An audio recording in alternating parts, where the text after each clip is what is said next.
नमस्कार दोस्तों, स्वागत है आप सभी का सनातन सत्यलॉजी चैनल पर। आज का जो हमारा वीडियो है इसमें हम बात करने वाले हैं मकर संक्रांति को लेकर। चलिए शुरू करते हैं। पिछले कई वर्षों से मकर संक्रांति 15 जनवरी को मनाई जा रही थी। इस कारण आम धारणा यह है कि इस वर्ष भी मकर संक्रांति 15 जनवरी को ही मनाई जाएगी, लेकिन इस बार ऐसा नहीं है। कालगणना के अनुसार इस बार मकर संक्रांति 14 जनवरी को मनाई जा रही है।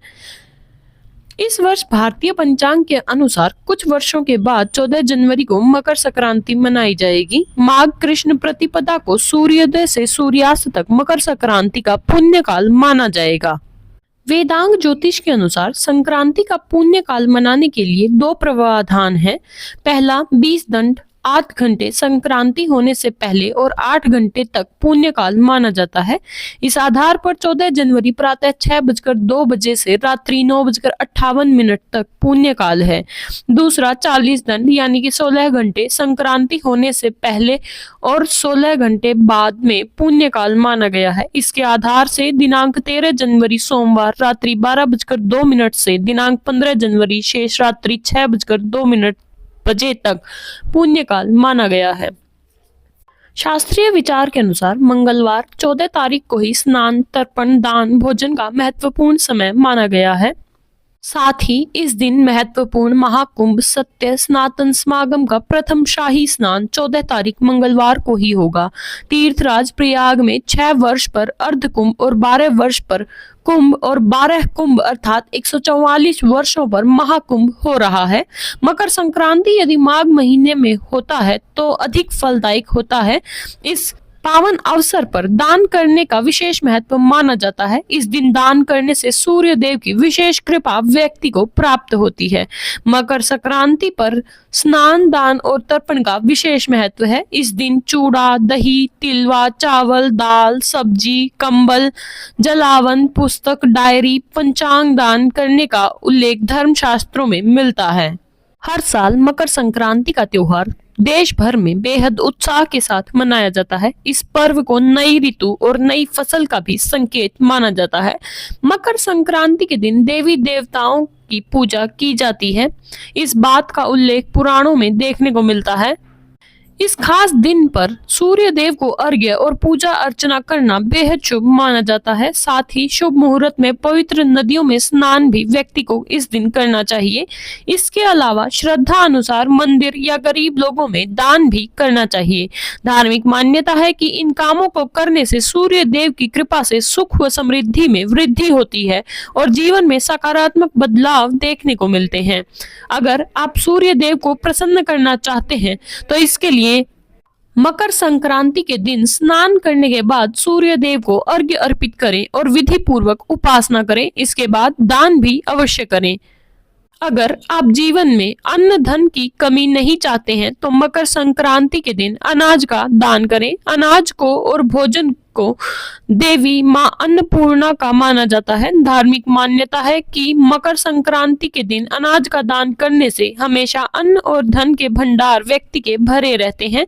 साथ ही मां अन्नपूर्णा की कृपा भी व्यक्ति को प्राप्त होती है। इसके अलावा मकर संक्रांति के दिन गुड़ और खिचड़ी का दान भी कर सकते हैं। ज्योतिष शास्त्र के अनुसार इन चीजों का दान करने से कुंडली में सूर्य की स्थिति मजबूत होती है और आत्मविश्वास में वृद्धि होती है। मकर संक्रांति पर काले तिल का दान करना भी बेहद शुभ माना जाता है। मान्यता है कि तिल का दान करने से सूर्य देव और शनि देव दोनों की ही कृपा व्यक्ति को प्राप्त होती है और संतान सुख की भी प्राप्ति होती है। इसके साथ ही सुख व समृद्धि में भी वृद्धि होती है। इसके अलावा आप गरीब लोगों को गर्म वस्त्र भी इस दिन दान कर सकते हैं। इससे धन की देवी मां लक्ष्मी प्रसन्न होती हैं और साथ ही सुख व समृद्धि में वृद्धि होती है। इसके साथ ही इस दिन आप सोना, चांदी, तांबे के पात्र या बर्तन भी दान कर सकते हैं। इसे दान करना भी बेहद शुभ माना गया है। यह व्यक्ति की समृद्धि और सकारात्मक ऊर्जा को बढ़ाता है। गाय का दान यानी कि गौदान हिंदू धर्म में सर्वोच्च पुण्य कर्म का माना गया है। यदि गाय का दान संभव न हो तो गौशाला में चारा या धन का दान भी आप कर सकते हैं। इसके साथ ही कुछ ऐसी चीजें भी हैं जिनका दान करना अत्यंत ही अशुभ माना जाता है, इसलिए आपको इन बातों का मकर संक्रांति पर दान करते वक्त ध्यान रखना चाहिए। जैसे कि टूटी हुई वस्तुएं, बर्तन या कपड़े आप दान न करें, यह अशुद्धता और अपूर्णता का प्रतीक है। धार्मिक दृष्टि से इसे सकारात्मक ऊर्जा बाधित होती है। पुराने या फटे कपड़े, खराब सामान या बेकार चीजों का दान भी आप इस दिन ना करें। दान में हमेशा उपयोगी और नई या साफ सुथरी वस्तुएं ही व्यक्ति को देनी चाहिए। अशुद्ध वस्तुओं का दान करने से पुण्य की बजाय पाप बढ़ सकता है। मांस, मदिरा या तामसिक भोजन का दान भी आपको नहीं करना चाहिए। मकर संक्रांति एक सात्विक पर्व है, इसलिए तामसिक वस्तुओं का सेवन और दान दोनों वर्जित हैं। यह शांति और शुभता के स्थान पर नकारात्मकता ला सकता है। कुछ मान्यताओं के अनुसार चावल और सफेद वस्त्र का दान भी इस दिन शुभ नहीं माना जाता है।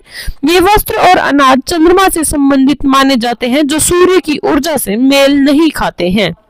काले रंग के कपड़े, वस्त्र या अन्य वस्तुएं भी आपको इस दिन दान करने से बचना चाहिए। काला रंग शनि ग्रह और नकारात्मक ऊर्जा का प्रतीक माना जाता है। मकर संक्रांति सूर्य देव का पर्व है, जिसमें काले रंग का दान शुभ नहीं माना जाता है। इसके साथ ही गंदा या अशुद्ध जल भी आप इस दिन किसी को न दें, यह दान अशुद्धता का प्रतीक है, इसे भी शुभ नहीं माना जाता है। दान में पवित्र जल का उपयोग ही करना उचित है।